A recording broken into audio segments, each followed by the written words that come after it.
All right, welcome, everybody. I'm so happy to be here with you today.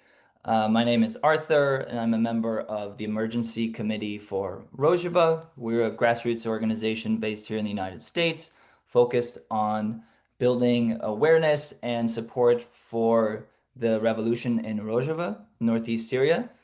But as is demonstrated through today's event, we're not just solely interested in Rojava, but also in raising awareness and support for the broader Kurdish freedom movement.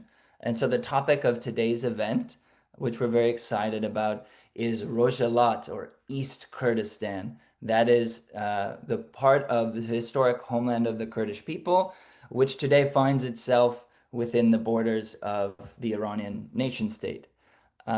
So the name of our event today is Rojhelat, the Kurdish freedom movement in Iran.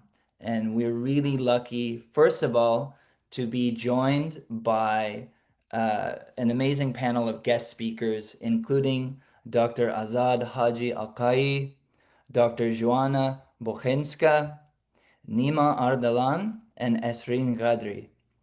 I'm also very excited to share that this event is not just hosted by the Emergency Committee for Rojava, but is also co-hosted by two of our sort of allied organizations, friends of ours with the Kurdish American Group, KAG, as well as the Kurdish Alliance of North America, or KANA.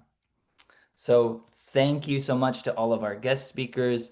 Thank you so much to all of our co-hosting organizations. And we're really looking forward again to learning more about and having the chance to discuss this often underappreciated, under-discussed topic related to the Kurdish movement of specifically East Kurdistan, or Rojhelat. A few things. We are recording our event today, so just a heads up. Please be very mindful to make sure that you're muted unless you're one of the speakers. I also want to share that we are going to be hearing from our panelists, but afterwards we're going to invite people to ask questions of them. So the last section of the event today will be a Q&A. And we'll be taking those questions from the chat. So you can feel free, as soon as our speakers begin, to type your questions into the chat. If your question is for a specific speaker, please write that in. You're also welcome to just ask a general question, and we'll see who feels like answering it later on. And a couple of us will be doing our best to monitor the chat and save those questions for later. So don't feel bad if they're not answered right away. The Q&A is going to be at the end of the event. And lastly, to kind of give a general sense of the flow, I want to, first we're just going to introduce our speakers for today, and then we'll just jump right into it. So again, we'll hear from our panelists one by one, and then we'll have a Q&A, and then we'll kind of wrap things up. We're shooting for about an hour and a half for today's event, and we'll do our best to stay on time.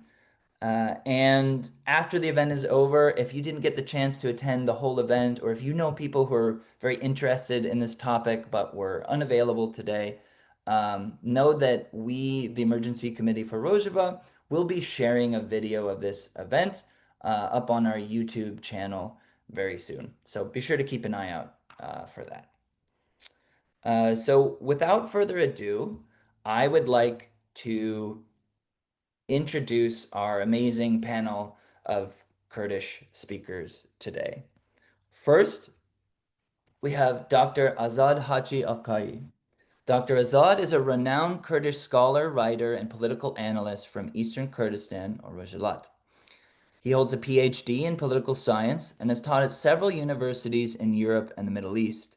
His academic work focuses on the Kurdish question, national identity, and a history of state repression in Iran. Dr. Aqayi is the author of numerous papers and essays that examine the geographical dynamics of the Kurdish regions, the marginalization of ethnic minorities under Iranian rule, and the structural injustices faced by the Kurds. Since 2022, he's been serving as a postdoctoral researcher at Jagiellonian University in Kraków, Poland. He is now engaged in a 3-year study on women in Rojhilat. Another one of our speakers today is Dr. Joanna Bochenska. Dr. Joanna is an associate professor of Iranian studies at Jagiellonian University in Kraków, where she also serves as the director of the section for Kurdish studies. A distinguished academic and expert in Kurdish culture, she has dedicated much of her career to advancing Kurdish studies across literature, language, gender, and identity. She holds a Ph.D. in Iranian studies, has received a national and international recognition for interdisciplinary research, and is the author and co-author of numerous scholarly articles.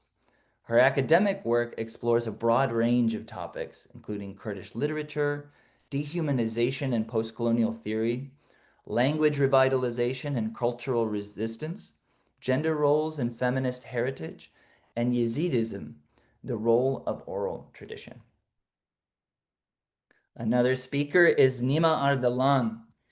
Nima is a journalist, an advocate, and the executive director of the Kurdish community of Southern California. Currently working as a network engineer, he has been a community organizer involved with Kurdish politics and activism since 1979, and was previously a board member of the Kurdish National Congress of North America. Nima has also been a host, programmer, and a founding member of Swana Regional Radio at KPFK 90.7 FM Pacifica Radio in Los Angeles since 2001. And lastly, we have Esrin Ghadri. Esrin is a Kurdish American human rights advocate, a member of the Kurdistan National Congress, and a board member of the Kurdish American Group, a non-profit organization dedicated to building unity among Kurds and fostering cross-community cooperation based on acceptance and mutual respect. As a Kurdish woman who has lived through oppression, violence, war, and systemic racism, she has dedicated her life to advancing the Kurdish struggle for peace, justice, and equality. Her work focuses on advocating for indigenous rights, amplifying women's voices, and supporting dialogue-based democratic solutions across the Middle East and beyond. So that's all a mouthful, but it really speaks to how lucky we are today to be joined by such an amazing panel. So without further ado, I'd like to introduce Esrin Ghadri, who we just heard the bio from, who's going to start us off with a bit of brief context for the rest of our conversation. Esrin, off to you. Thank you very much, Arthur. Appreciate the wonderful way of introducing the panel. And I wanted to thank everyone who has taken part in preparing this seminar. I wanted to say hello to everyone who is here attending, whether they are friend of our Kurdish movement family or spectators, or just wanted to come in and listen in and see who has what to say. Welcome and thank you for joining. Appreciate you guys being here.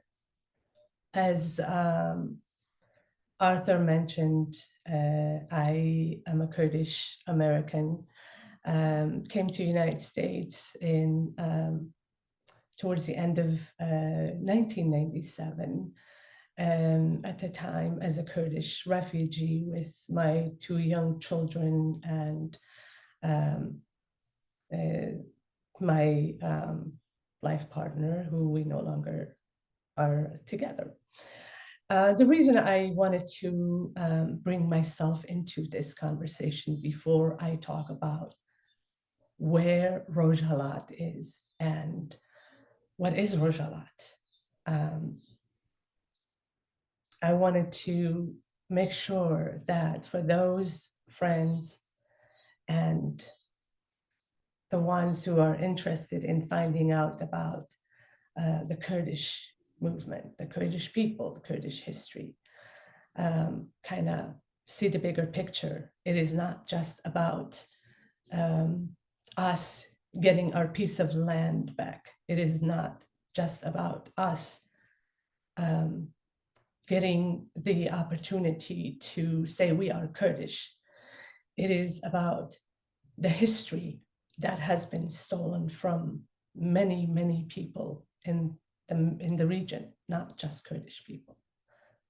And as a Kurdish woman, I am a testament to the life, the struggle, and the ongoing resiliency, the unstoppable power that exists within each one of those people who have been misplaced, displaced, forced, exiled, or simply had no other choice but to leave.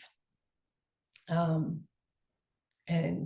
I wanted to shed a light on the lives of millions of women, men, young adults, and children, the born and the unborn, who are trapped in the system of assimilation, discrimination, denial of their identity, denial of their basic human rights.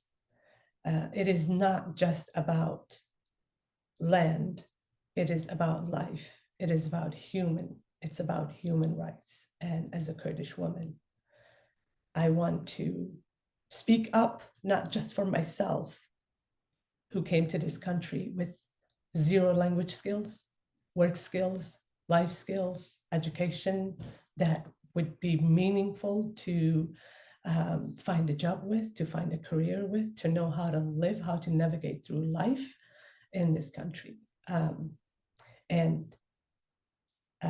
As a human being, I feel that my life has been stolen from me. My history has been stolen from me. And it's not just my life or my history. It is the life of estimated, based on records and records and census that are collected through government agencies or census count. I'm not sure what to call them, but these are agents who work for governments. And of course, they present a piece of paper that gives you a list of, what is your nationality? What is your race? Well, Kurdish is not part of any of those. So clearly, we have been denied from the get-go, from the beginning of the creation of the nation state. Our rights, our life, our freedom has been taken from us, not just the Kurds, but the entire communities living in Middle East and near Middle East, what they call it Middle East, I don't know, but it is very sad that we are living in 21st century and we have to talk about people getting executed for simply speaking up against unjust. It is sad that we are living in the 21st century and we have politicians who sign off on deals and sign off on contracts that affect the lives of millions of people, people who have no power to speak, people who have no power to stand up for themselves, such as the people in the Middle East. And with that, I want to talk about Rojhilat. What is Rojhilat?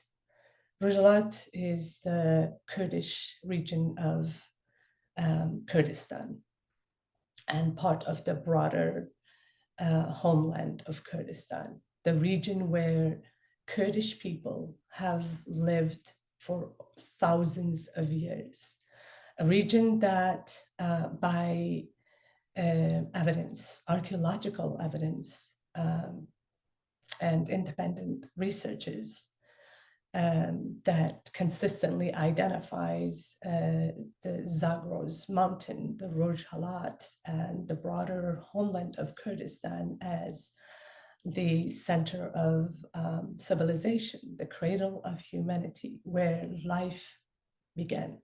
Life begins how? The environment. So,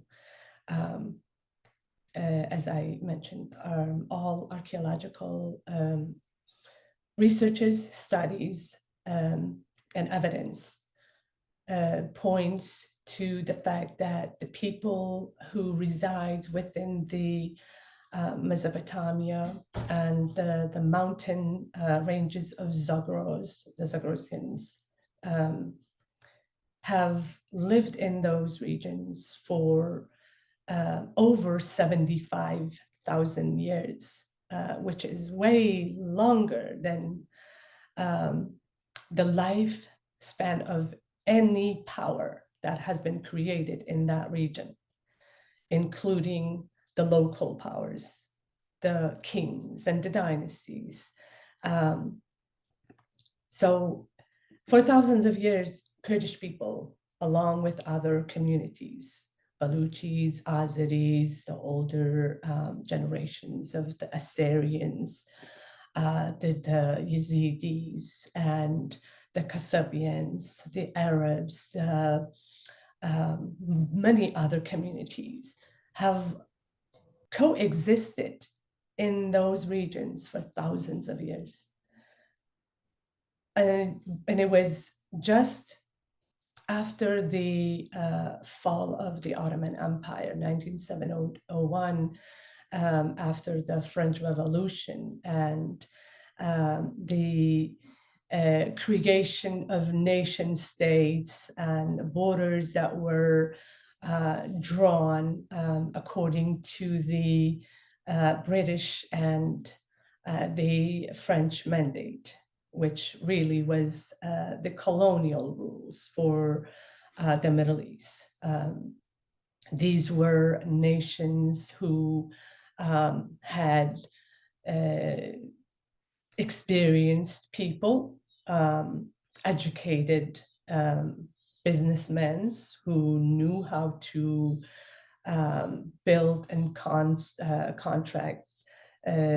create contracts that would be kind of managing the resources available in the Middle East, the resources that many of the Western, the European countries have used over the last 200 years to build factories, to build institutions, to build their future with. Meanwhile, the people who truly has the ownership to the resources are being denied the basic human rights. And we're talking about those people today. We're talking about their history. We're talking about how the textile of the social contracts, in contrast, in the Middle East is so intertwined and it is so interconnected that there are no political agendas that can deny the fact that these people have been stripped of their rights, their homeland. When we talk about rights, we're living in the 21st century. People are educated, people are knowledgeable, people know what their rights are, people know that the systems, the systems of governments based on 200 years ago policies is no longer answering and no longer is fitted for today's lifestyle. Everything has changed. changed. The society has changed. The environment have changed. The society's needs have changed. And with all of those changes, we need to also be prepared to change fundamentally. And that means that we have to focus on the needs of the society. How can we contribute to the society in a way that is positively affecting every single member of the society? And we're not excluding and we're not denying the rights of those who may not fit into the bigger picture. The bigger picture, nation state. That is what sparked the creation of nation states, the centralization of power, the denial of minorities with history, with language, with culture that only belongs to them. And that was a spark for the conflicts, the ongoing wars, and the social unrest, not only in the Middle East, but in many parts of the world. And as a Kurdish woman, I can testify that living in those conditions are beyond human value. There is no value in killing. There is no value in oppressing. There is no value in creating conflicts simply to marginalize,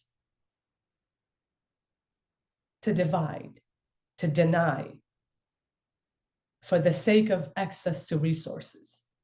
Resources that belongs to the people, the women, the men, the children, the indigenous, the new, the future. It belongs to all of us. And I am so proud as a Kurdish woman to be part of the bigger movement led by strong, amazing Kurdish women with their men standing next to them, shoulder to shoulder, standing up for the rights of not only the Kurdish people, but for the rights of those without voice. From Iran to the global stage, women have risen, stepped up, and they are leading a movement that could change the future of humanity. Not only that we can,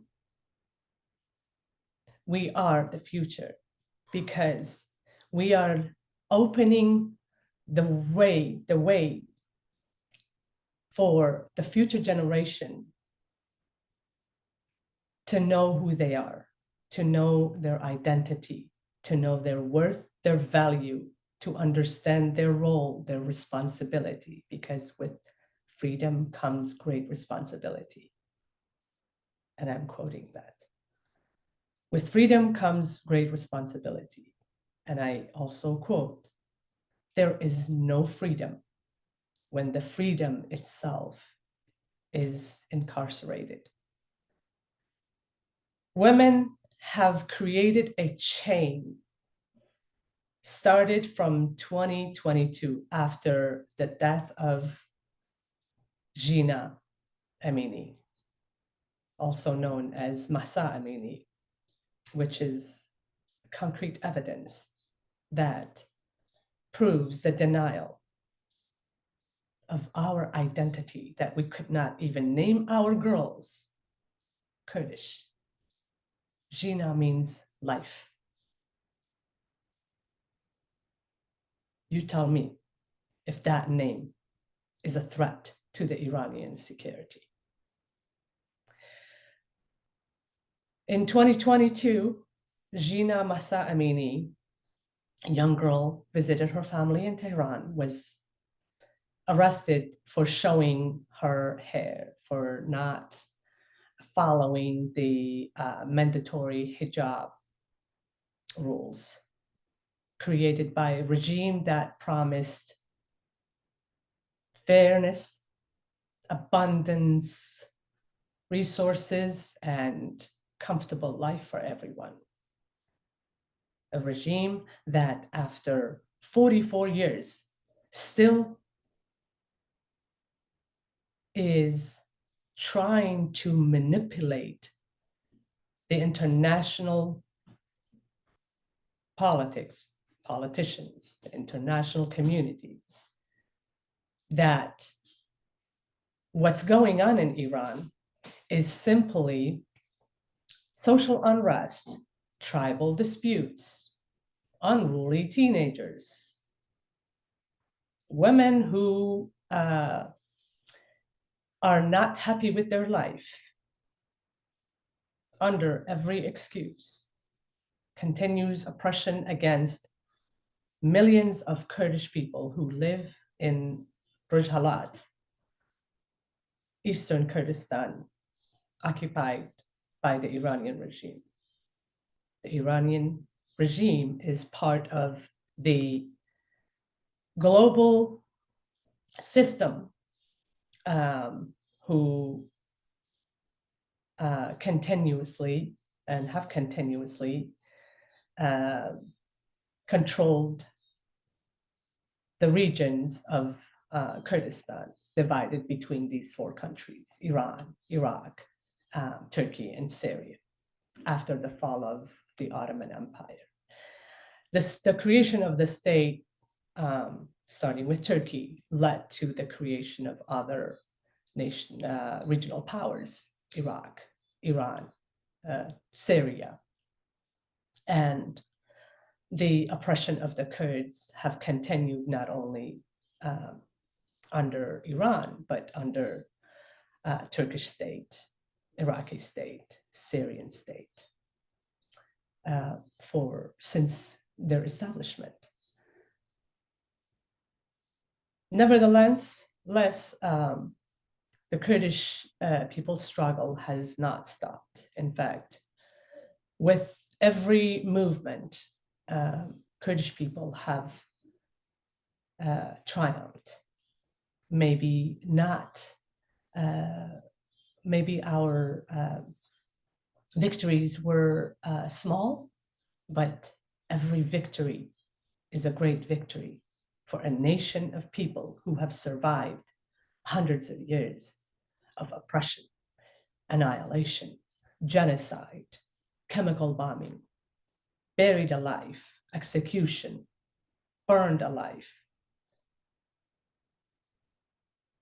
Kurdish people are one of the, if not the only nation in the world who have managed to come back after every plan, international, regional, and internal, that was plotted against them, aimed at erasing their history, erasing their identity, because Kurdish people have always been a threat. Although never in history, Kurdish people have ever attacked any neighboring country with the intention of taking over or taking something from them. They've always been on the defensive side, always been protecting themselves from forces from outside and from inside. But resilience and stronger every time. History shows. 1946, Komari Mahabad, or the short-lived autonomous Kurdish autonomy for Iran, for Kurds in Iran. And northern Iraq, 1991, uprising where Kurdish people were, I was physically there personally, and I witnessed that day, the uprising of 1991, when Kurdish people took over the cities and announced their autonomy. Of course, took until about 2004, 2006 for that to be recognized, but nevertheless, that was a great victory for the Kurdish people. And just recently, after 13 years, we are celebrating the establishment of what is known to be the greatest idea, the greatest solution, democratic nation, not only for the Kurdish people, but for the rest of the world, where we are no longer accepting to be treated like numbers. We are no longer accepting to be treated less than what we deserve. We are no longer accepting less than justice. And justice is to enforce and implement the laws of the land, the laws that created, drafted to manage the societies, to apply to every single member of the society. Freedom is my right. It's not negotiable. They can continue with oppressing, or they can sit down and really, truly, the leaders talk about these issues, these political issues, these social issues, policies created by our ancestors are not our fault, but it is our responsibility to address those deficiencies. And it is our responsibility to lead our generation of young and newborn to safe, happy, healthy, nourished life. The women of Rojava have created, short of miracle, in the last 14 years, women of Rojava have led one of the strongest army that we have seen in the face of the Middle East in the history, recorded history. They have shown in action that it is possible to rehabilitate a country, a land that was divided, oppressed, turned into hell for so many years by a dictator. That they can renew life, that they can bring life back to the fields, to the mountains, to the rivers, and build life with their own hands, created farms, created hospitals, created schools, created curriculums and education that raises the next generation, that teaches the next generation how to do things for themselves, how to stand on their own feet, and how to be human, and how to treat other human. No religion is ever to be forced upon anyone. Religion should not be part of politics. Faith is personal. And that's what Kurdish women have shown, that despite the differences, the ideological, the beliefs, the language, the culture,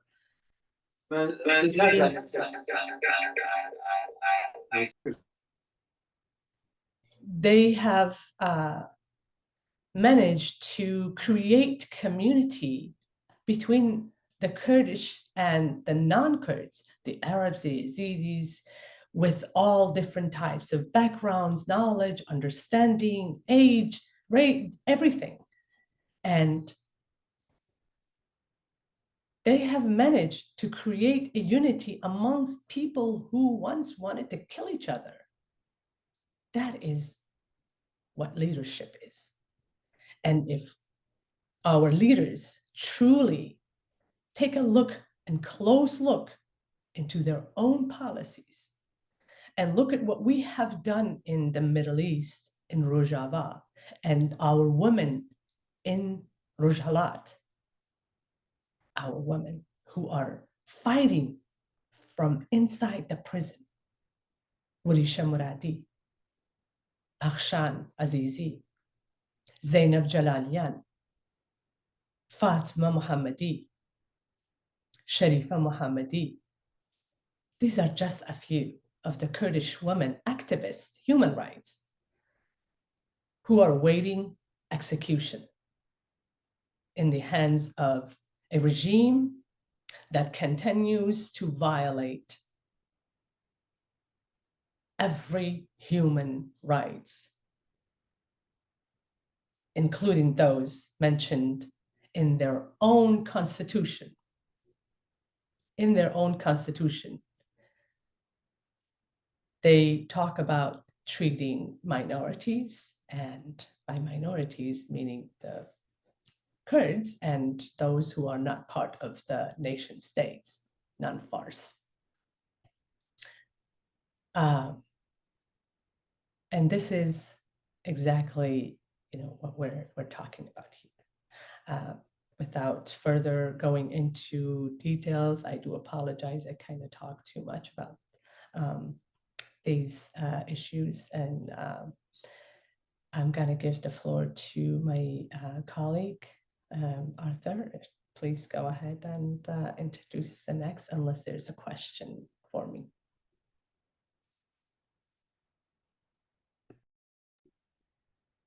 Thank you so much, Esrin. Zorspas. Really appreciate you grounding us not only in facts and history, but also by speaking from the heart and really speaking to this topic on the human level. So lots of gratitude to you. We will keep the conversation moving forward, and our next speaker is Dr. Azad Haci Aqayi. He's going to speak a bit about the sort of historical trajectory of the Kurdish freedom struggle and share some of his analysis about the balance of forces in the region today. Dr. Azad, without further ado, we're ready to hear from you, and I will queue up your presentation. Dr. Azad. Thank you so much. Good afternoon, good evening. I'm not sure about my saying and my estimation. Thank you so much. It's a pleasure to be with you in this online meeting, and I would like to thank the organizers for inviting me and allowing me to share my thoughts. Thank you so much. This meeting coincided with two significant and important events in the political history of Kurdistan in all of us.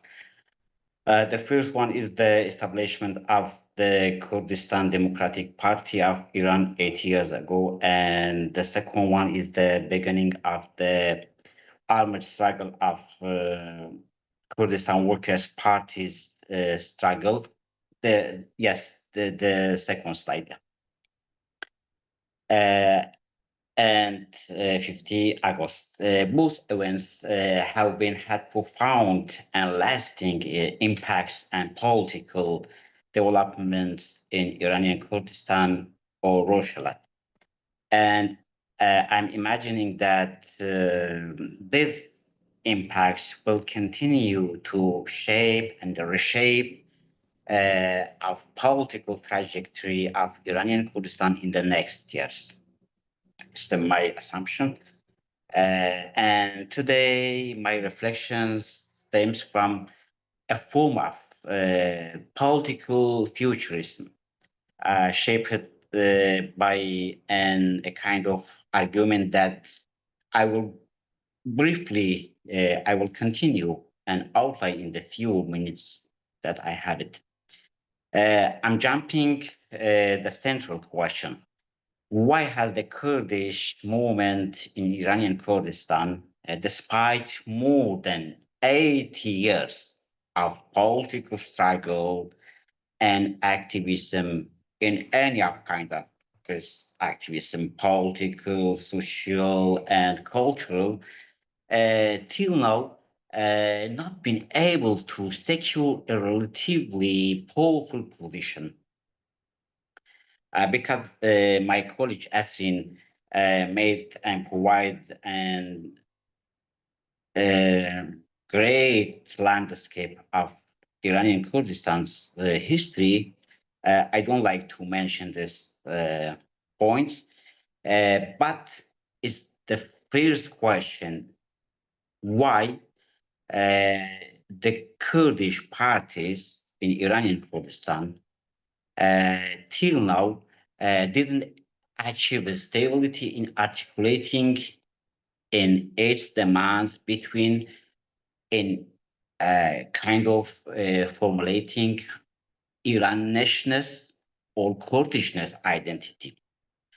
So my main argument is that the Kurdish movement in Iranian Kurdistan, while persistently raising political and cultural demands, have always been shaped and often constrained, limited by the political dynamics of other parts of Kurdistan due to both geopolitical and political factors. As a result, it has been till now a struggle to pursue its political agenda fully. This hypothesis also leads to another important question: why have the last at least 7 parties till now are playing with a zero-sum game?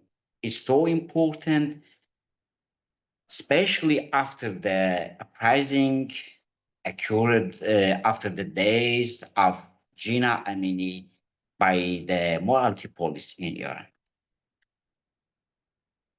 As far as I know and my lived experience, this political attitude and these reflections can, according to my,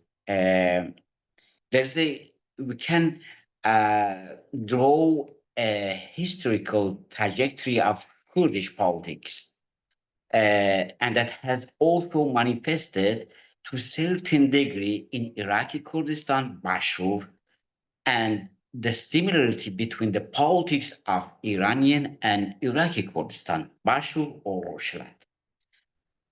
So I would like to,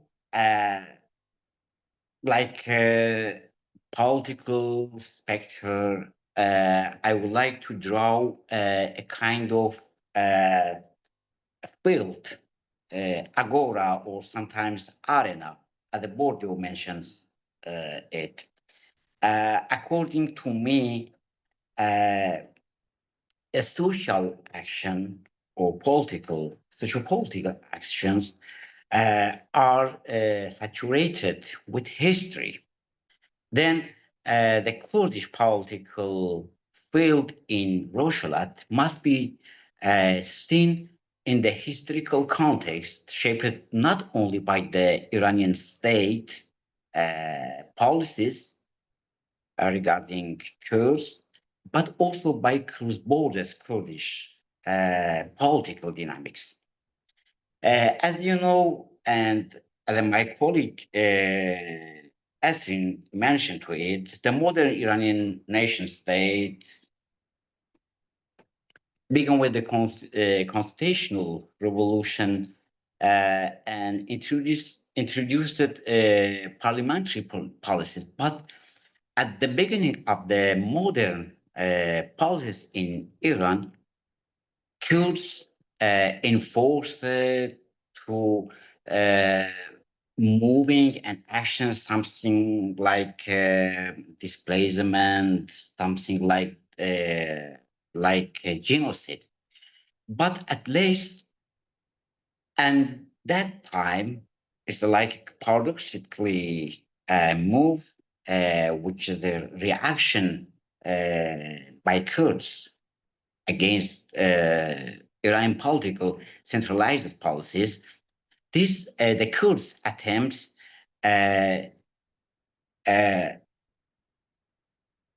shaped a new kind of reaction, like a resistance. We can see in the establishment of the KDPI, Iranian Kurdistan Democratic Party, a kind of resistance against decentralized actions.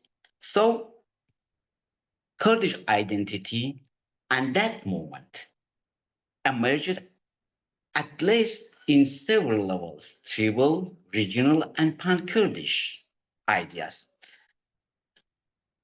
According to my studies, we can see this kind of attitudes in the Kurdistan journal. It was publishing during the Kurdistan Republic in Mahabad.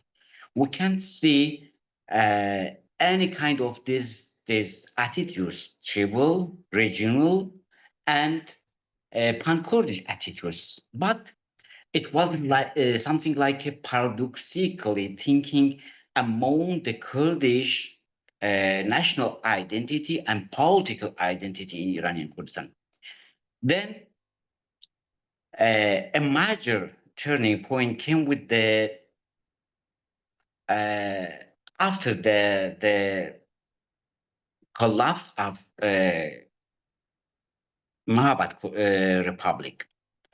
I think the post-Mahabad period illustrates demonstrating another dimension of the political field, dependence and external actors.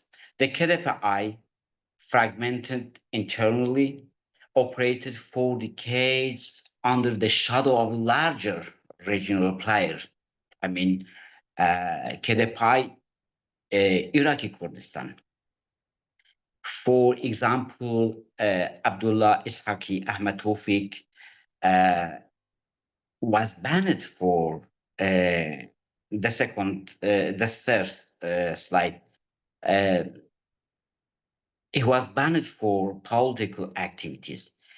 For another example, we can see like a historical example, Soleiman Moini. He executed by Barzani agencies in Iraqi Kurdistan, and then his corpse transferred to Iranian Kurdistan. You know, just I want to say the dynamics of political situation is in Iranian Kurdistan, in Rojhilat, is so changeable, and we cannot diminishing these dynamics to just one factor or and sometimes providing a new determination for just Iranian centralized power. As far as I know, at least I know what this brief history suggests that is a Kurdish political arena field in Iranian Rojhilat, Kurdistan, cannot be understood in isolation. It has always been shaped by two interlocking dynamics. The first one is that centralizing as a state, as Esrin mentioned to it, and the second one is cross-border engagement and and cooperations, the political parties were together. I mean, Kurdish political parties were together. This war pressure created both opportunities and constraints, foreign and political culture marked by fragility. So, at least after, for example, another example, after the Iranian Revolution, 1979, we can see another example for this rivalry and contribution and sometimes debates and even enmity between the Rojhilat Kurdish parties with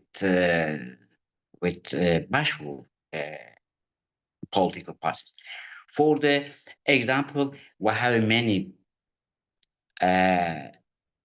evidences and archives for mentioning the a kind of enmity between KDPI and KDPI Iran and KDPI Iraq.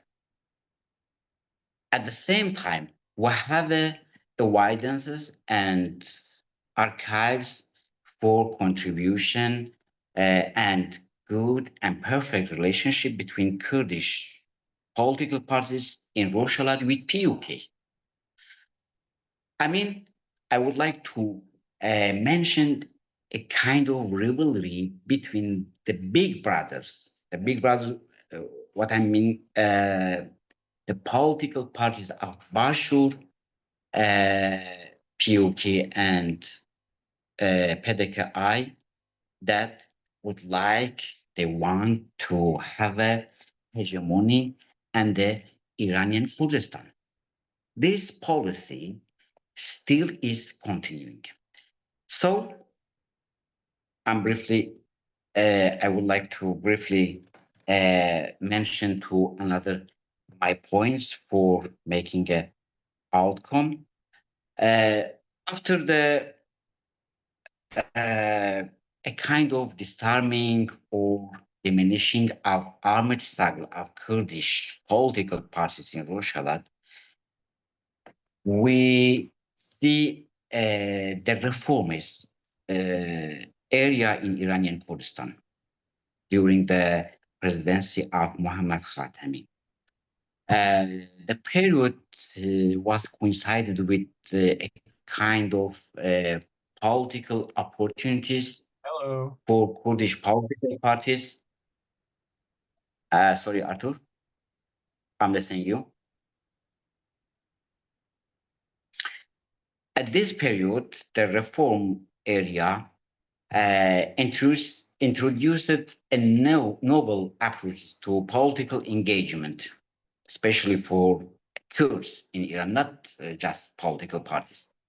The formation of the United Kurdish Front UFK in Tehran is the most example for this developments, which is provided a platform for Kurdish representatives within the national framework, then making a perfect background for making a public sphere, including women's association and blah, blah, blah. So all of these developments and that time, I remember, it was influenced by PKK's activities, leveraged this opportunity structures to introduce grassroots activisms and cultural activities without any directly political announcement, political activity, just like so slowly and hidden movement in the depths of Kurdistan, Rojhilat stratum. Then I remember at that time, a few Kurdish political parties blamed and criticized these activities. Also, they criticized United Kurdish Friends. I remember at that time I was in Tehran, and all of them they thought that this movement, these actions, in the future would be sparking a kind of political movement, and they cannot have a kind of refreshed and new role in the Iranian Kurdistan. So they blamed and criticized these activities. What I thinking about these movements, at least after 20 years, I'm thinking this kind of policies just now is continuing.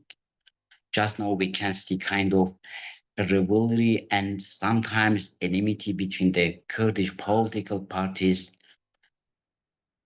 In the situation, they have no any power. What is our role, mission, like a spectator, like intellectual, like academicians, for making a better future for Rojhelat? Because as you know, and my colleagues also, Iran in general and Iranian Kurdistan, in the next months and probably in the next year, would be confronting big developments and changes. So every time Joanna knows that I'm thinking about the future according to my lived experience and history. Let me please, for 2 or 3 minutes, we have many evidences and archives, recorded archives. The uprising Xinjiang Azadi, triggered by the killing, as you know, the killing of Jina Amini. The event, this big shift, symbolized the slogan Xinjiang Azadi, marked a pivotal, significant, important moment, the ongoing evolution of Kurdish political dynamics. But I remember at that time, one of the Kurdish political parties joined to royalists. The second one took a neutral position, and other political parties, which they belonged to big brothers, Kurdish big brothers, didn't took any political position. So at least after the diminishing the demonstrations and suppression and repression of the demonstration, we saw that Iranian political system just now, is trying. They are working and worked to suppress this dynamics between Kurdish political parties among with together, and break down and cutting the relationship between the political parties in Iraqi Kurdistan.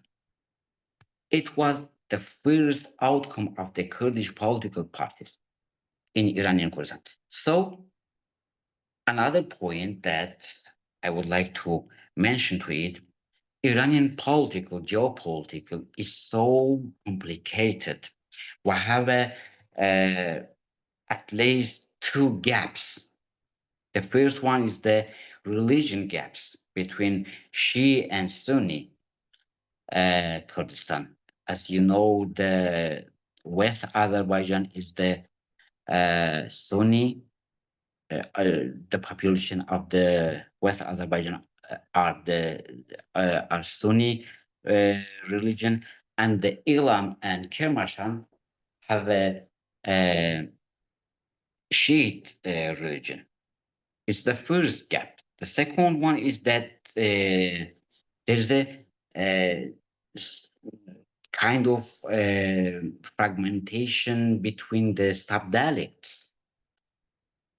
While the Kurdish nationalism rises from the Mukrian, which is in the West Azerbaijan, at least till these years, we haven't saw any movement from the Elam and Kermanshah provinces, because these two gaps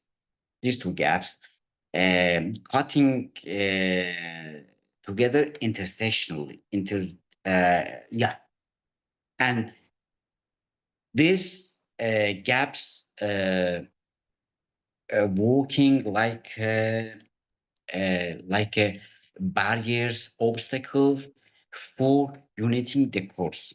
So in this situation, which I'm imagining it, Kurdish political parties are moving between the Iranishness identity, Kurdishness identity, and they want to have a kind of stable position, but there is no any articulation for their political demands. I want to say 2 minutes. May I have it speak 2 minutes, Artur? Could you hear me, please?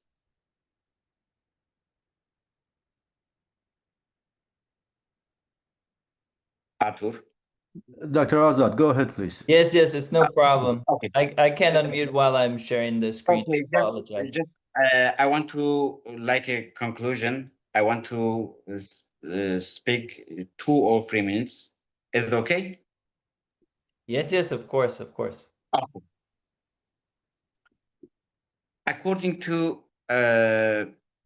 Bourdieu's lens, as I'm thinking political sense, political arena is like a battlefield.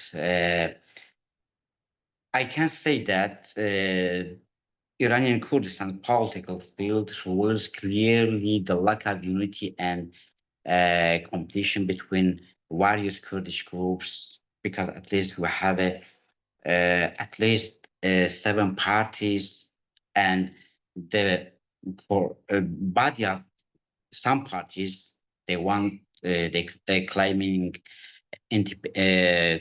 independence Kurdistan. Some of them are federalists, some of them are confederalists, and some of them would like to have engagement in the Iranian political system, like reformist. We have many attitudes, and just my question is that in this situation, this complicated situation, how Kurds, aside the intervention of political parties of other parts of Kurdistan, can do it, can make a kind of unity in the situation that have many attitudes, different attitudes about the unity and cooperation with together. As far as I know, according to my lived experience and my relationship with Kurdish political parties, this situation is so not clear. Why and what is a better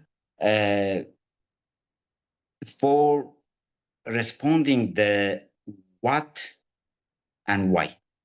You know, just now when we are talking about the anniversary of the 80 years of Kurdish struggle for finding a position in Iranian Kurdistan, there's no any kind of contribution and unity, at least among the Kurdish political party, and others. On the other hand, there is a kind of rivalry that all of the Kurdish political parties see each other like a enemy. Is so important. In the second level, unfortunately, Iraqi Kurdistan's political parties have had bad impacts and Kurdish political parties in Irani Kurdistan. What I'm saying that is just now in Iranian general policies, there's a many efforts for accusing Kurds to contribution with Israeli agencies, as you know. And the second one is that many of Kurdish political parties members enforced to going to camps, the camps like a Sordash near the Soleimani, disarming is the informal disarming, and in the other hand, the KDPI especially, and second one, PUK, they want to have the influences and Iranian Kurdistan's political parties. This conjecture, these policies till now made these political parties silence. They just now cannot say anything. They have no any announcement, and they have forced to informal disarming. And so, according to my mind, because I have I'm checking social media and I'm talking with political parties members.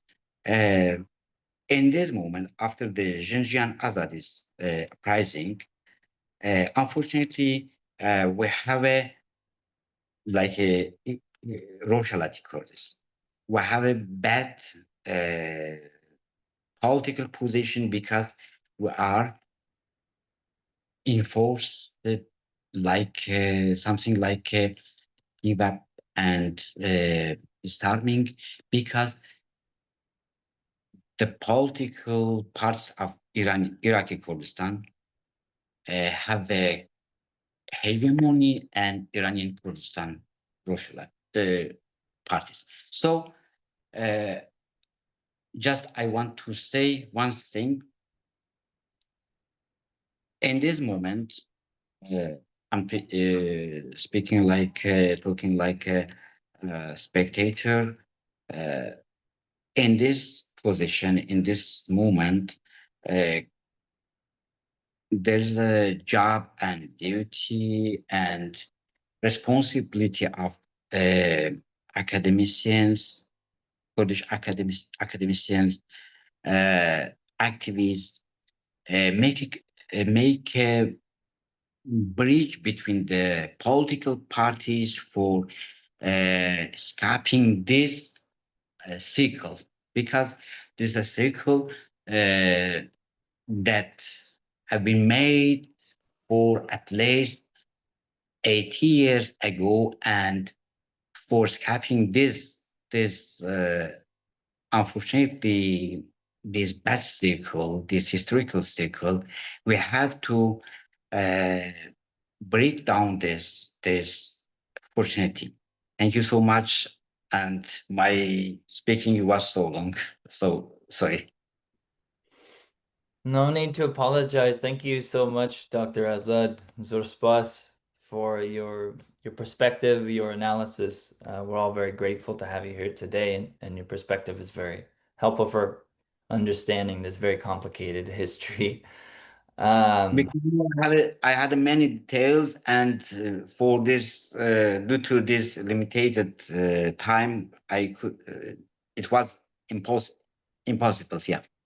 I totally understand, and we do still hope to have some time for question and answers. So there may be the chance to dig into a little bit more detail on specific questions at the end of the event.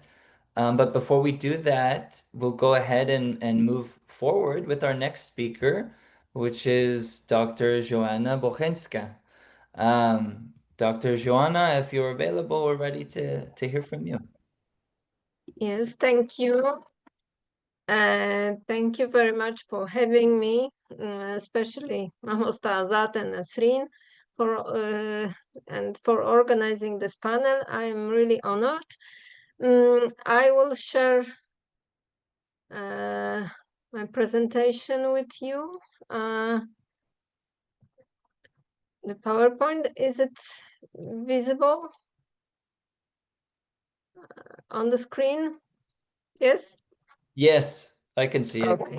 I believe others can as well. Okay. Thank you. Good.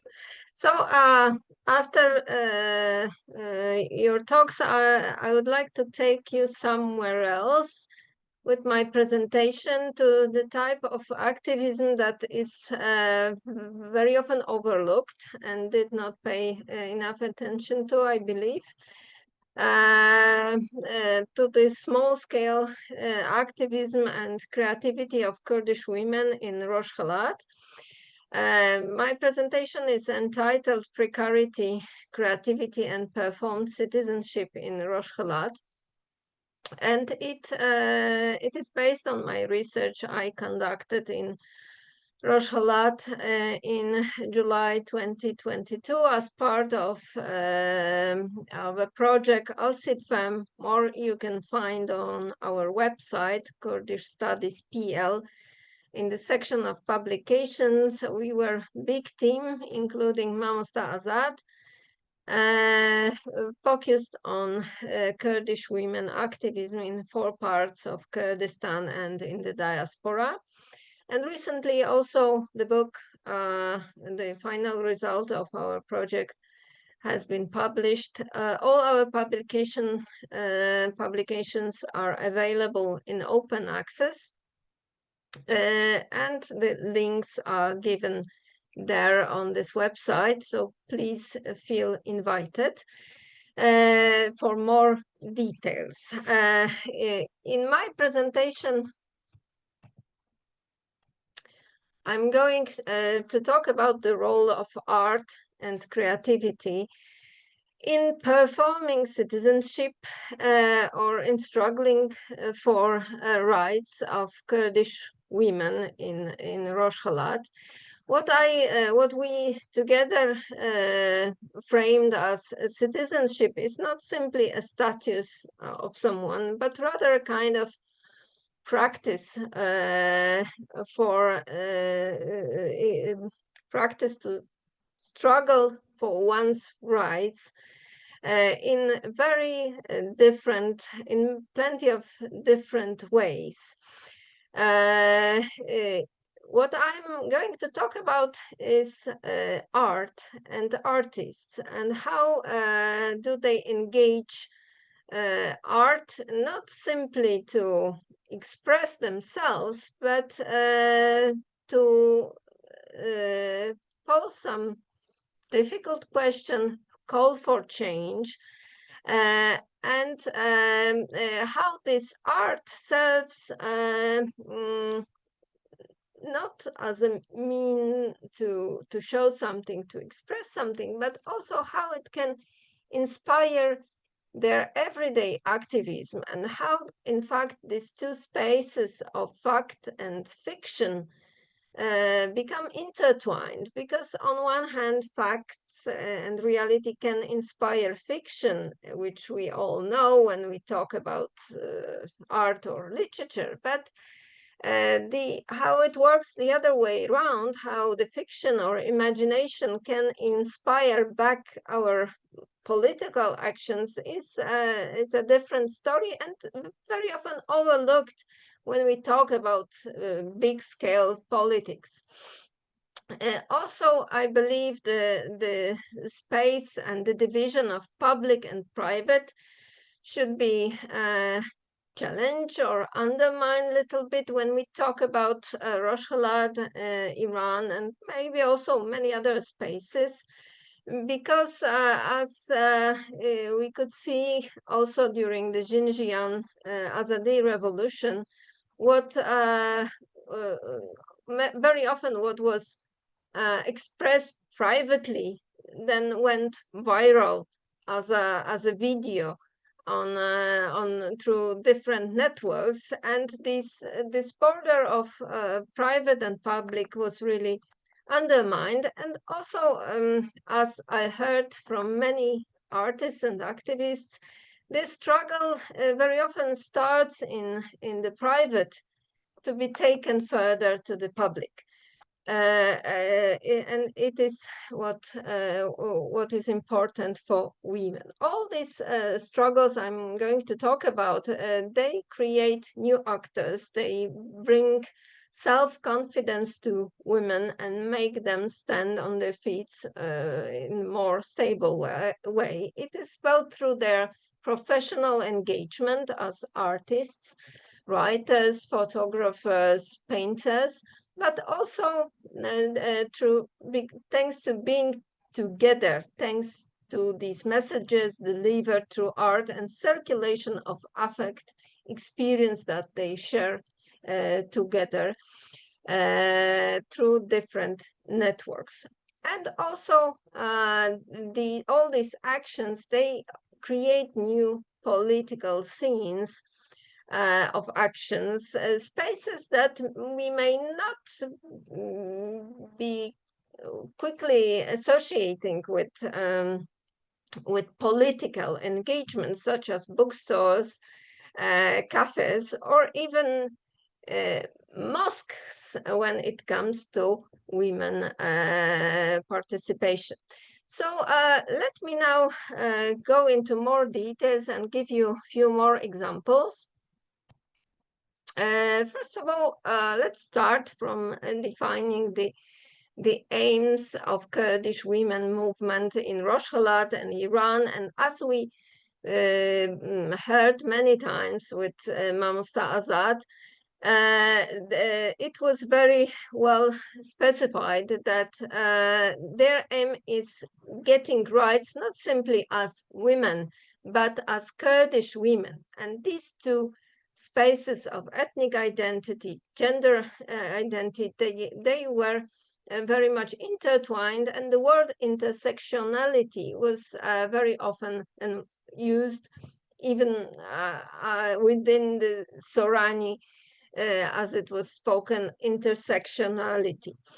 Yet this is the very final crowning goal that women are facing. Nevertheless, what comes in between is to engage more women and making Kurdish women more visible and audible, both in public and private spaces, which, as we also heard many times from women, are dominated by men, both in Iran but in Rojhelat as well.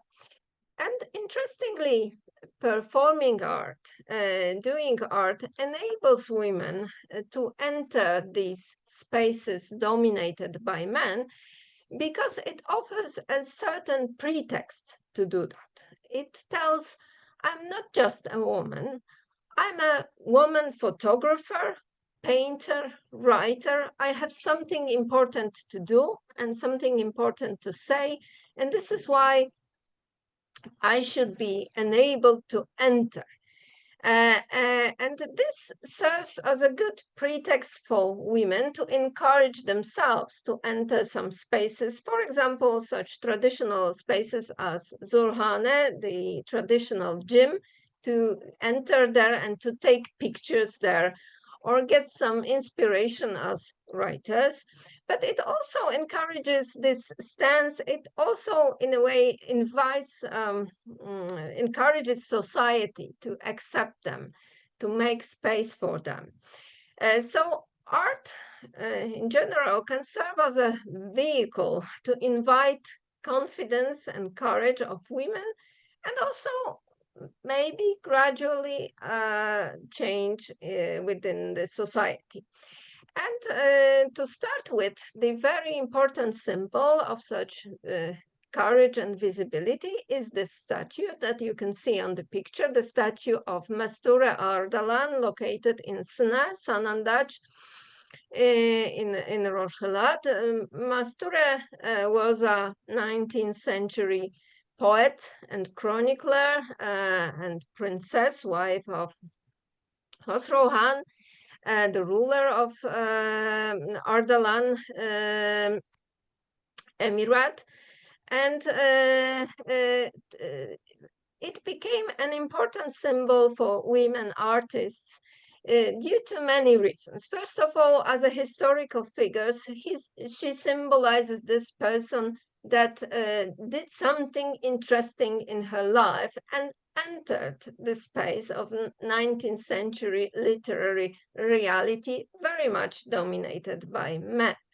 But secondly, the very important moment became the moment of erecting this statue in Sna in 2011. The statue was made by famous Kurdish artist Hadi Ziauddini, known in Rojhilat and also in Iran. But as you can imagine, having a statue of a woman in Iran is not that easy. So it cost him 2 years of negotiations with the regime and some tiny changes of the statue to place it there. And this statue became a very important thing for women, because this statue is a woman statue that entered public space among plenty of other statues of men that dominate this public space in Iran. And because of that, it became important. It is frequently visited by women who come there and talk with this statue and get encouragement for their actions as artists and as activists. And what is also important is the outlook of the statue, because if you look carefully, you can realize that she's wearing coffee and not hijab, so Kurdish coffee, Kurdish hat. And she's carrying a book in her hand, which, according to many women, symbolizes her intellectual and artistic capacities and challenges the dehumanization of women, that they can only stay at home and take care of children, for example. No, that this symbolizes that women can do something else, something interesting in their lives, as it was often repeated.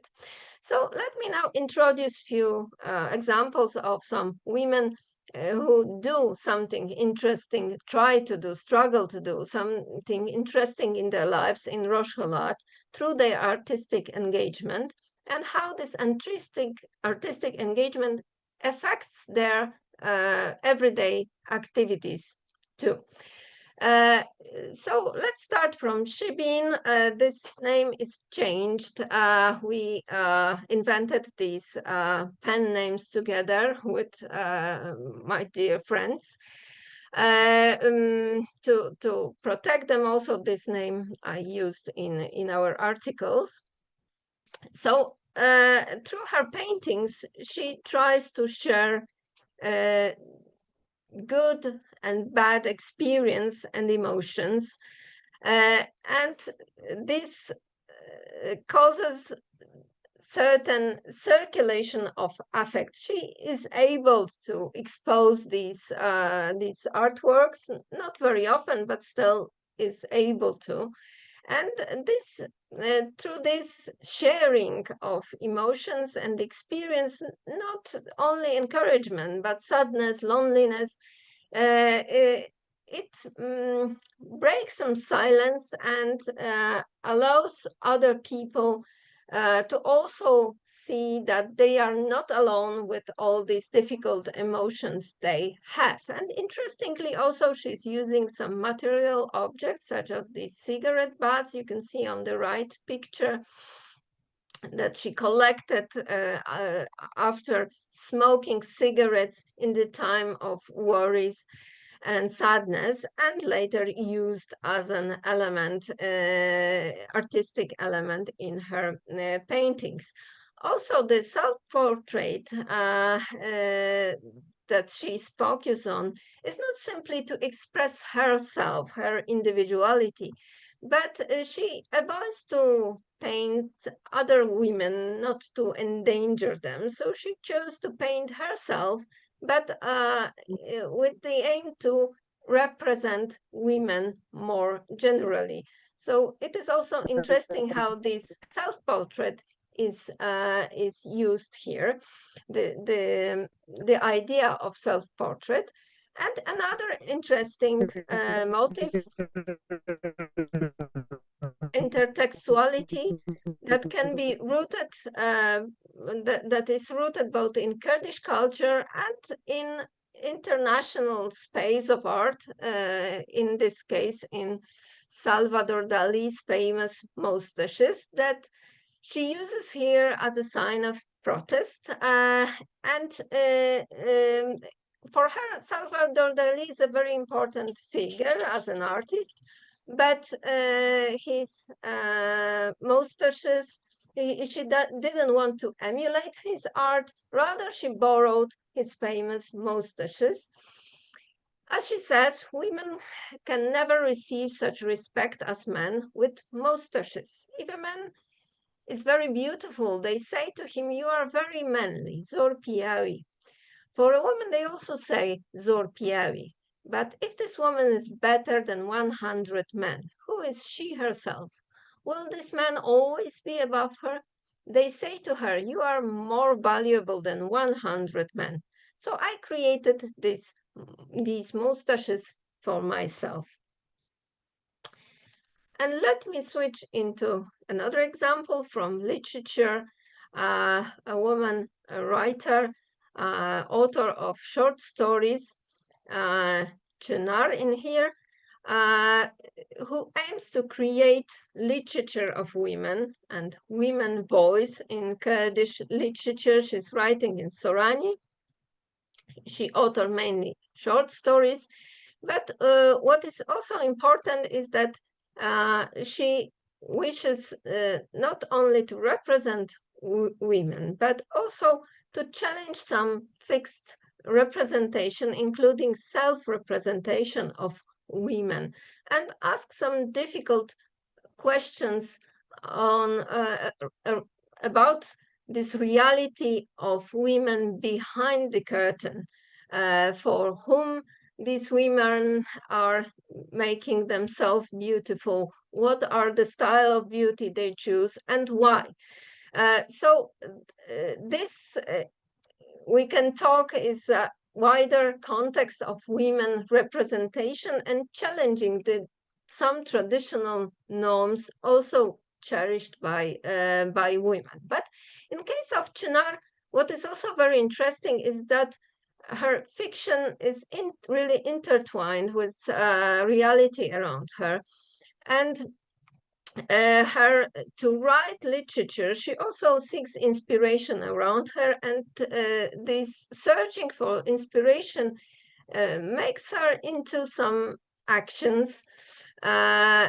And she also believes she's entitled to do it, that it is her job to do it. For example, to change some norms in her house, in family, where women were not allowed to sit along with men. And she breaks this order, discuss with men and discuss with women, and invites women to change their places, to go and sit along with men. And she believes it is her job in society, and later she takes it as a motive to write about in her short stories. But what I also draw your attention to is that she says they have fun because of that. Later, there are two other women who take me as an example. So what I want to stress is that this action is playful and not only demanding, but the way how she tries to demand it, to change, to impose this change is playful, making people having fun and being open to that. So, and this is also the role of art, to make some difficult questions lighter, easier, and reflect on them, invite people to reflect on some maybe absurdities that can be changed. And they got used to it and start liking it. And this is what happened, what's so important. This is something small, but nice and important, she says. And another more dangerous example, which is chatting with the oppressive power at Al-At, while she's investigated, as many other artists and activists, of course. And what she turns these very oppressive moment of being investigated, being summoned there to Atalat office into a performance. Asha, what I tell you now is a unique experience, and I believe I must write about it one day. And she did write about it.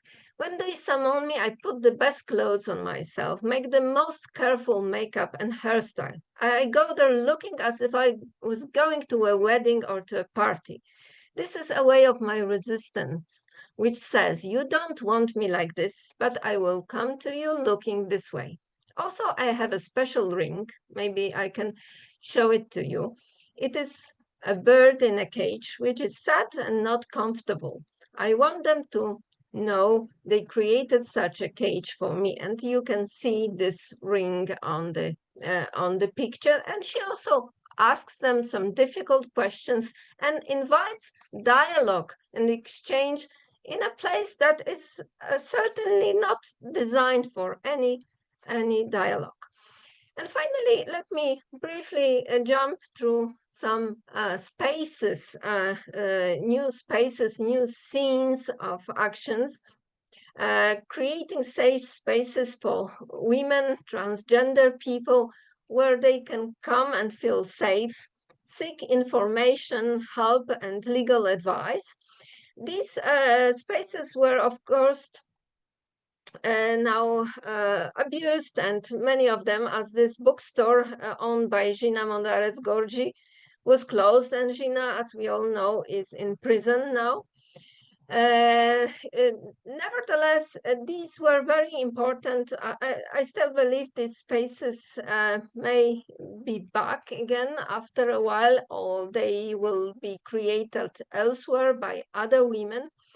And these were half public, half private spaces that enabled many women to come, feel safe, and share all these difficult experience they witness.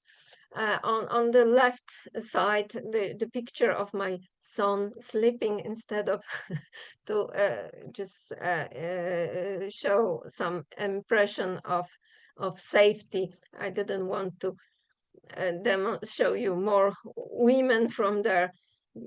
So I chose my son to pose here.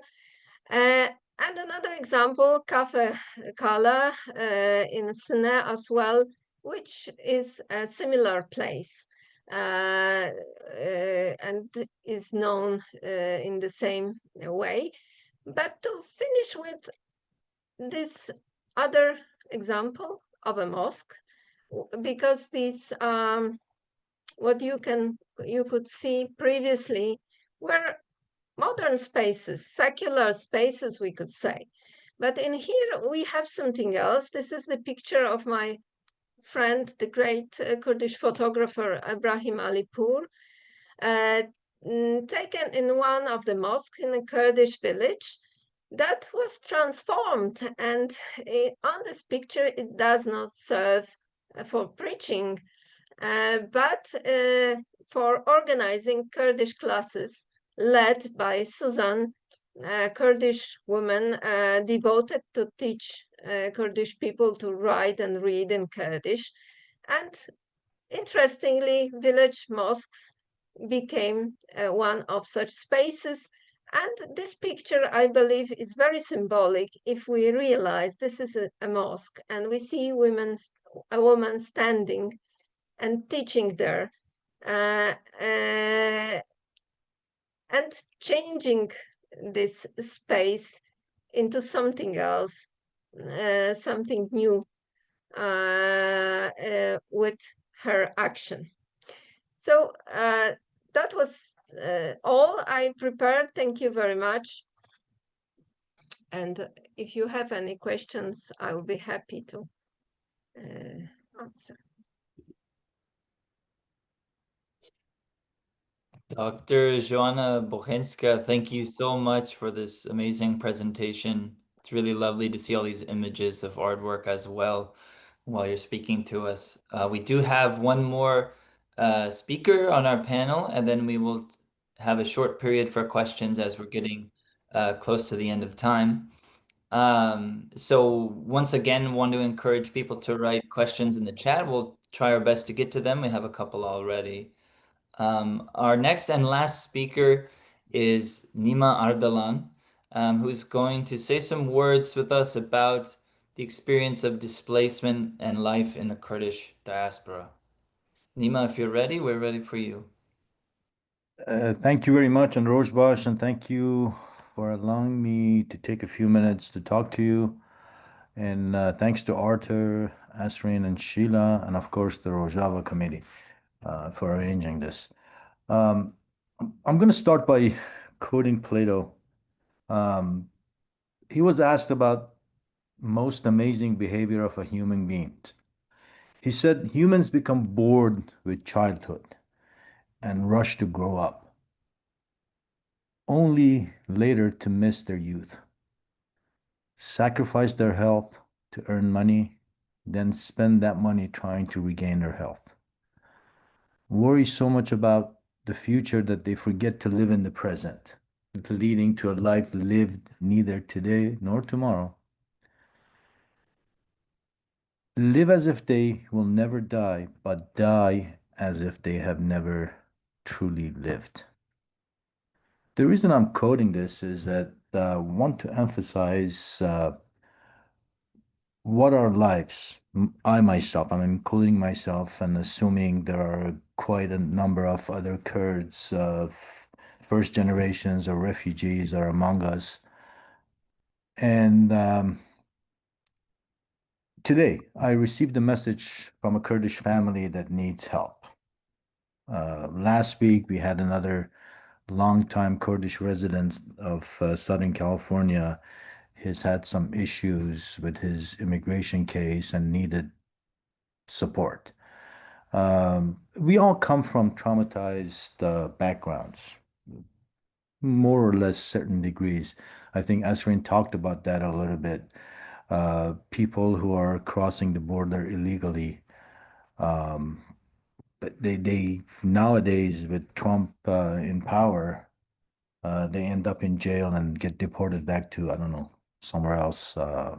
Hopefully not bad prisons in South America. There are a lot of Kurds that have in recent years, in the last few years, have tried to immigrate or come to the US. Let me just go over a couple of statistics. I don't want to take too much time to do this because I would rather hear some questions, especially from our three astute speakers.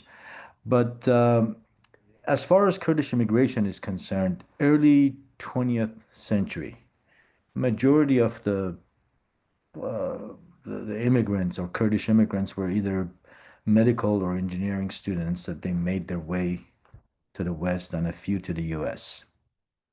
But it is documented between 1900 and 1920s, approximately 65,000 people arrived in America from the Ottoman Empire, which I don't agree with. I don't think that number is accurate because if you just consider the Armenian exodus or the Armenian genocide during that time, the number has to be a lot more. But let's just take 65,000. That's a good number of Kurds included in that.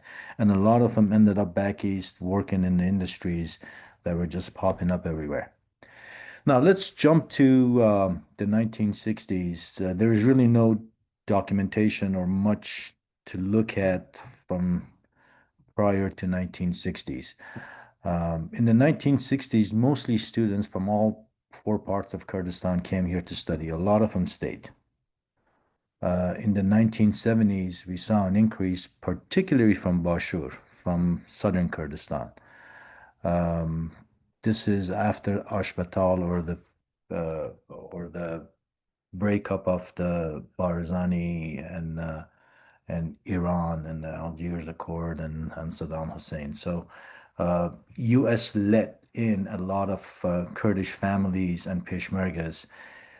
To me, this is probably significant because this is actually not just immigrants to come and study or work.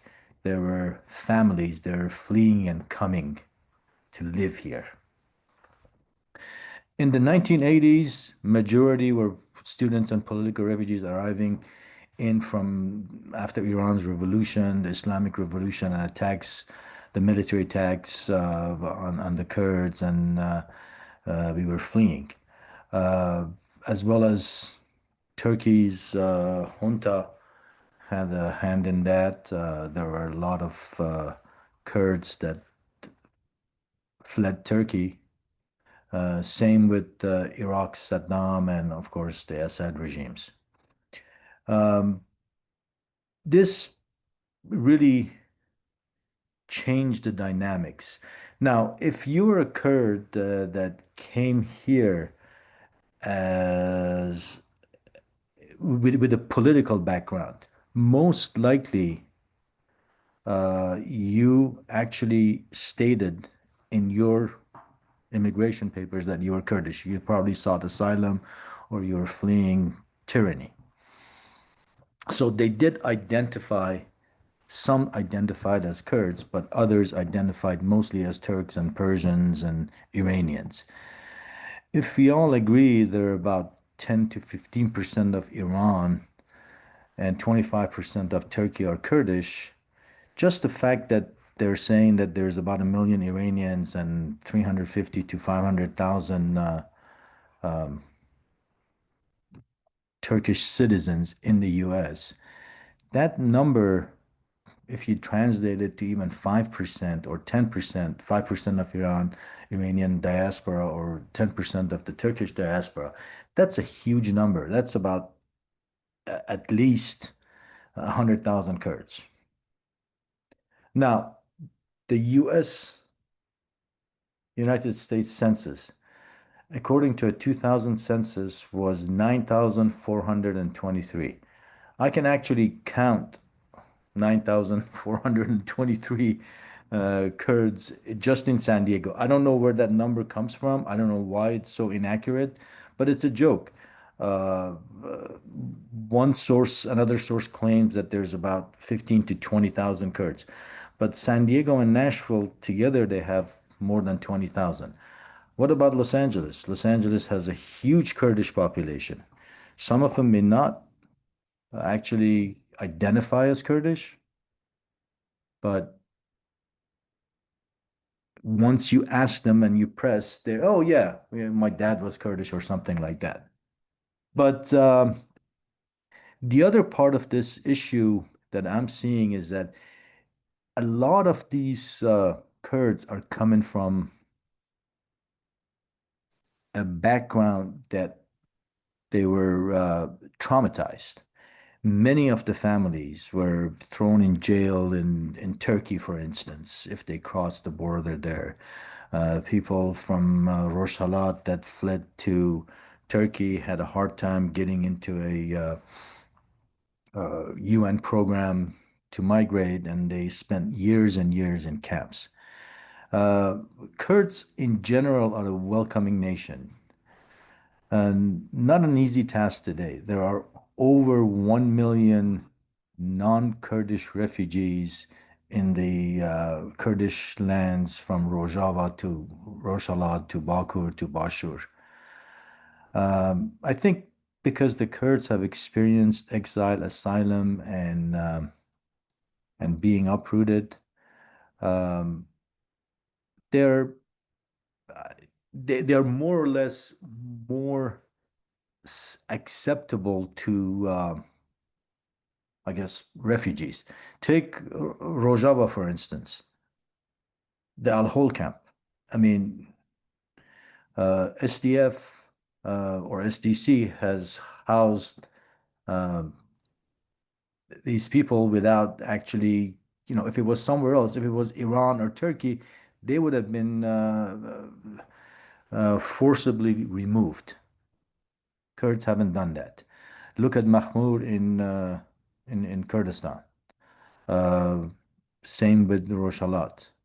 There are still numbers of Kurdish refugees from all over. I want to go back and talk about a little bit about Los Angeles because in Los Angeles, we probably have the largest concentration of Kurdish population. If you include San Diego, it is definitely the largest. And the California and Mexico border in recent years has been a gateway for Kurds, with many crossing in hope of a better life, seeking better life for themselves or their children. Uh, some with asylum. But why are these people leaving in the first place? Okay, the argument is as legally entering the US is wrong. Well, after all, they are breaking the law, correct? But why? Why are they risking? What causes the migration to begin with? Okay, if you look at Iran's revolution, if you look at Ashbatal in during the Saddam, the 70s, you always see that these police states were defended by Western interests in our region, and they have prolonged the tyranny, the supremacy-driven ideologies, nationalism, Turkish nationalism that drives a lot of Kurds out of Turkey. Why does it do that? In Bakur, it has changed since the early 80s and 90s, but there is still racism towards Kurds. In Iran, same thing. In Iraq, not so much now, but you can still see it bubbling up once in a while. And let's not even talk about Syria. I'll make this short. I think I want to just emphasize that crony capitalism thrives on equality of gender, race, or creed. Profit-driven policies only exacerbate the corruption in the region. Ultimately, the colonial powers or the neo-colonial power like the US, who drew these, illegitimate boundaries, are responsible for the suffering, chaos, and disaster, in our case, the Kurds and every other nation in that region. And to me, the only viable alternative and workable solution is a democratic confederalism, what we see in Rojava. I yearn for the day that we can see that in other parts of Kurdistan, in Bakur, Rojhilat, or Bashur, to a certain degree is trying to achieve that, but unfortunately, the current administration isn't too worried about the future. Kurds are desperate for a better life. They come to the US, but why? That was my question. And I'd like to hear, I'll yield the rest of my time to the questions. And I just want to say this. Kurds are the last line of defense against Turkey's expansionism and the new Ottoman Caliphate. They're the last line of defense. They have been the last line of defense in Islamic Republic's fight for more power and hegemony. And look at Syria, same thing. Kurds are the line of defense.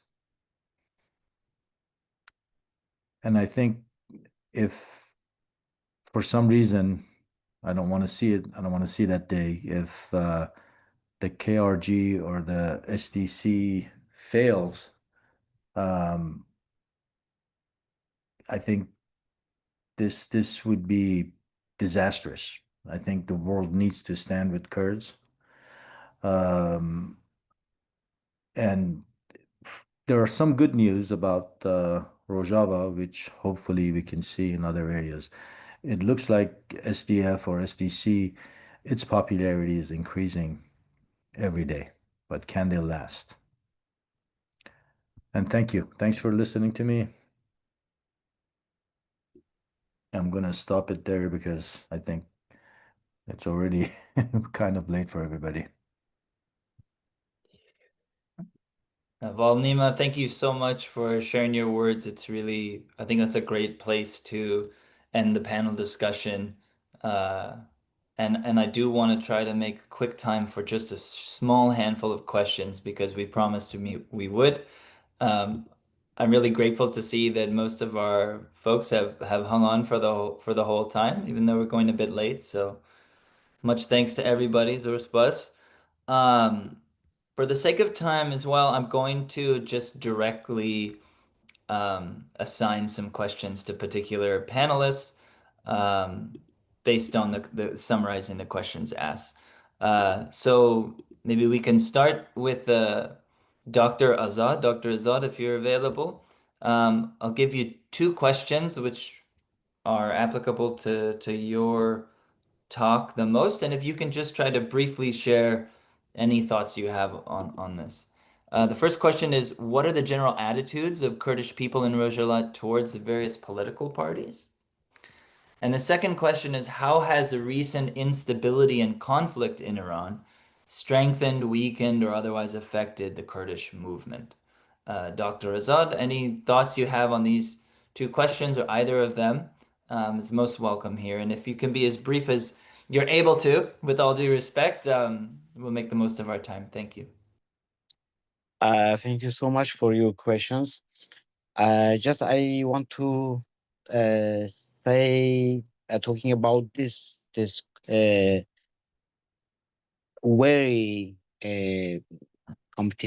comfortable situation of Kurds in Iranian Kurdistan, in Rojhilat, in a greater landscape. For example, just now we can see this situation in the Rojava.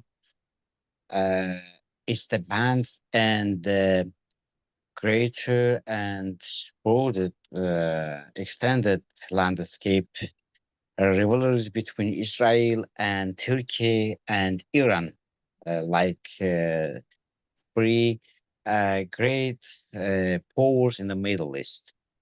For example, just now there's a competition rivalry between NKS and PEDA for making a hegemony or domination and the Rojava. It's in the first level. In the second level, there's a same rivalry between PDKI, Iraqi Barzani's political party, and Kurdistan Workers' Party. I don't like to make a mirror between Rojhilat and Rojava, but I see, according to my lived experience in Rojhilat, for the future of Rojhilat. You know, in the future of Rojhilat, everything is depending on uh, the balancing of power between the regional concerts and also between the local players, actors. For example, the balancing of power between Israel and Iran. I'm not sure about the future of these relationships. The relationships between KDP-I, Iraqi Kurdistan's Barzani's party, and Iranian Kurdistan Democratic Party, the relationships between PKK and another parties, and lastly, the future of the disarming or resolution or solving the problem of the Kurds issue in the Turkey. You know, just I want to say there's this so complicated relationship between these political parties and this situation for uh, making or drawing a new landscape for the Middle East in the future, and especially in the Kurdistan.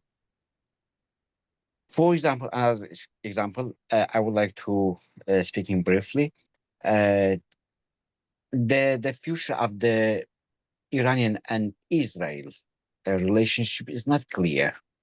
It's so important. Why? It's my big question. While royalists in the Iran supporting Israel's bombarding of Iran, leftists uh, and sometimes Kurdish political party leftists blaming and criticizing this bombarding.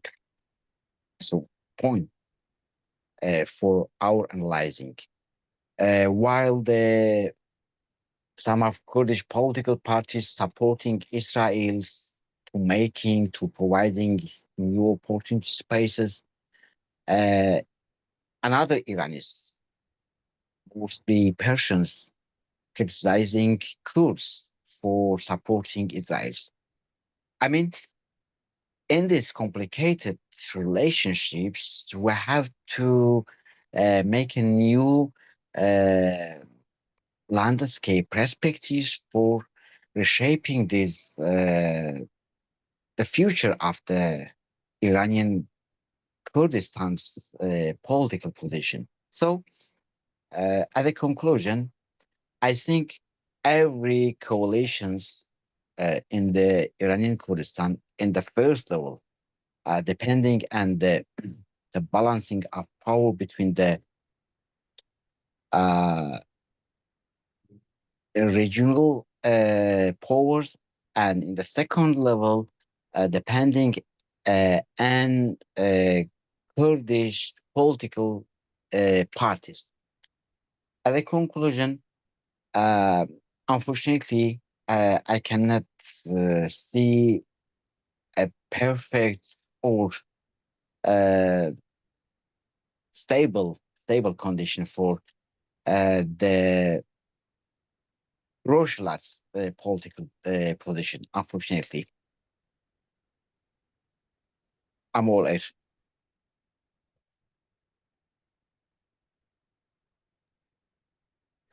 Dr. Azad, thank you so much. The next question is specifically for Dr. Bochinska. And the question is, The mention of Jinemudaris Gori's cafe being a safe space for transgender people was new to me.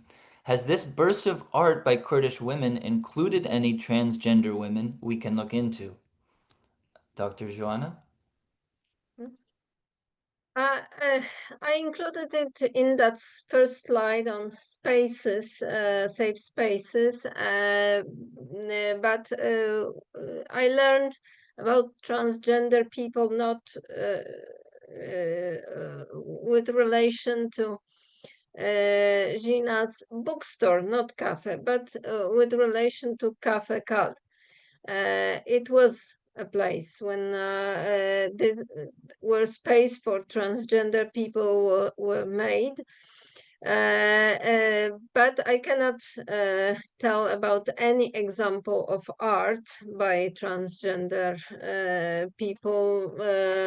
Rather, it was a place simply as a cafe, the only cafe maybe in the whole city where they could come and not being bothered by but others mocked, and it was the first very basic sense of space, safe space for them, but also in terms of legal advice and other advices. This is what I learned.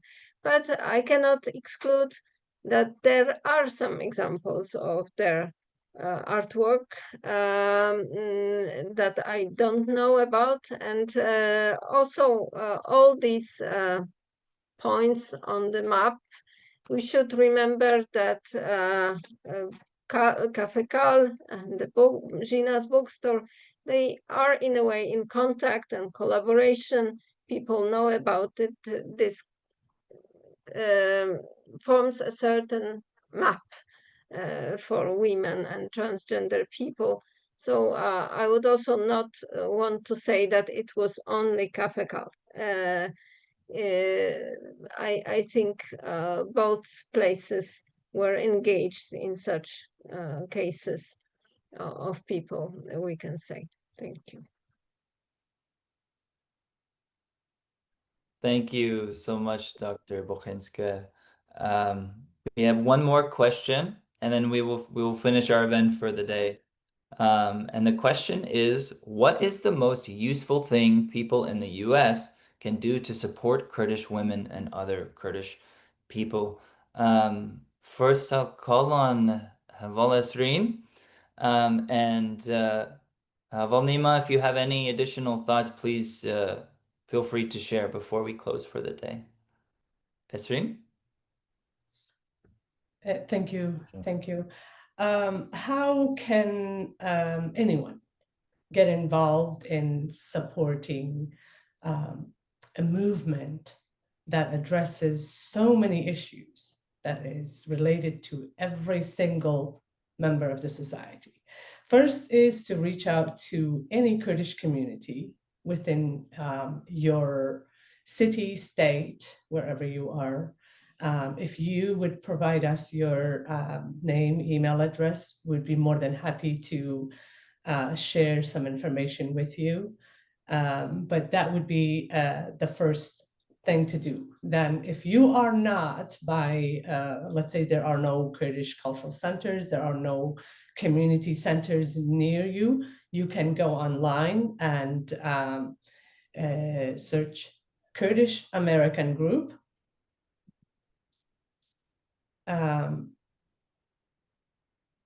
And contact us via email. Let us know how you would like to sponsor, support in any aspect, whether it's through community organization, assisting people who have special needs, or people who need maybe help with finding a job, or helping with education, anything that you can do, would be more than happy to guide you from there. I'd like to add just quickly that there are quite a few organizations that do support Kurdish women in particular in the U.S., but it's not just for women, targeted at women. As Esrin mentioned, Kurdish Community of Southern California, we are a nonprofit. We have been around for years and years, and our focus is mainly on cultural and supporting the community in general. We don't delve in politics much because, as you know, if you get 8 Kurds together, they'll have 16 different opinions and political affiliations. I'm one of them myself. But overall, a Kurdish community of Southern California, just like us, there are many. There are a New York Kurdish Association. There are a good number of organizations across the U.S. That would be probably the best way to support Kurds. And if you just wish to support Kurdish women, obviously that's one way. We do support we try and support. We also have a group that's actually targeting mostly Kurdish asylum seekers, refugees that are actually in jail right now during this era. And Sheila and Esrin know about this, and this would be probably the best place you could reach out to us, myself or Esrin or Arthur. And if you wish to support or write on behalf of a Kurdish woman that has suffered so much that and is in jail, she made it to the U.S., but she was thrown in jail, and we have been trying to get her out and provide support. Thank you.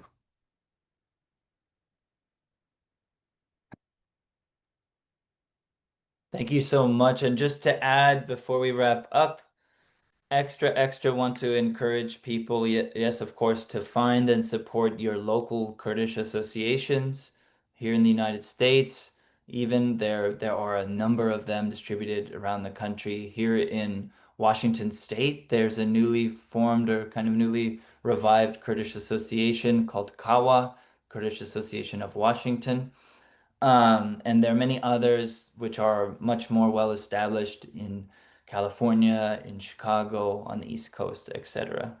Another thing I encourage everybody to do, if you're not already, is to follow the Emergency Committee for Rojava. Our website has been shared above, as well as the websites of our other co-sponsoring organizations today, KANA and Kurdish American Group. You could find us anywhere on social media, on most platforms at Defend Rojava, and our website is defendrojava.org. You can also feel free to contact us at info@defendrojava.org. That's not just to reach out about the Emergency Committee for Rojava, but I will do our absolute best to connect you with other Kurdish-led organizations, connect you with information or resources that are useful to you in the work that you do to kind of bring this topic, these issues into your work. Be sure to look out on YouTube for the video of today's event. Again, that'll be the YouTube channel of the Emergency Committee for Rojava. And lastly, as has been mentioned, there are existing stories, including stories in English being shared around today of Kurdish dissidents being persecuted within Iran, as well as stories of other Kurdish refugees and displaced people who are seeking their own freedom. So please, when you come across these stories, a very simple thing you can do is to read them and to share them with others. Share them with your friends, your family, and your own networks so that this story can move beyond just the limited number of people who are paying attention to it already. And of course, share the video of this event once it goes up on YouTube. But with that said, it's time to wrap up for the day. And I want to end by saying thank you so much. Zor spas to all of our amazing speakers. Dr. Azad, Dr. Bukhinska, Nima Ardalan, and Esrin Ghadri. We are very lucky to have been joined by all of you today. And I look forward to these stories and these perspectives being shared further as the video gets shared around beyond those who were able to attend in real time. So to all the rest of you, thank you for joining. Thank you for staying on for such a long time. We hope you got something out of this and that this can really be the beginning of a longer journey of understanding and supporting the struggle of Kurdish people and all communities in Rojhilat or East Kurdistan. Thank you. Thank you, Arthur. all. Take care, everybody. Thank you. Thank you all. Thank you very much. Thank you. Thank you. Okay, until next time. Thank you so much. Thank you.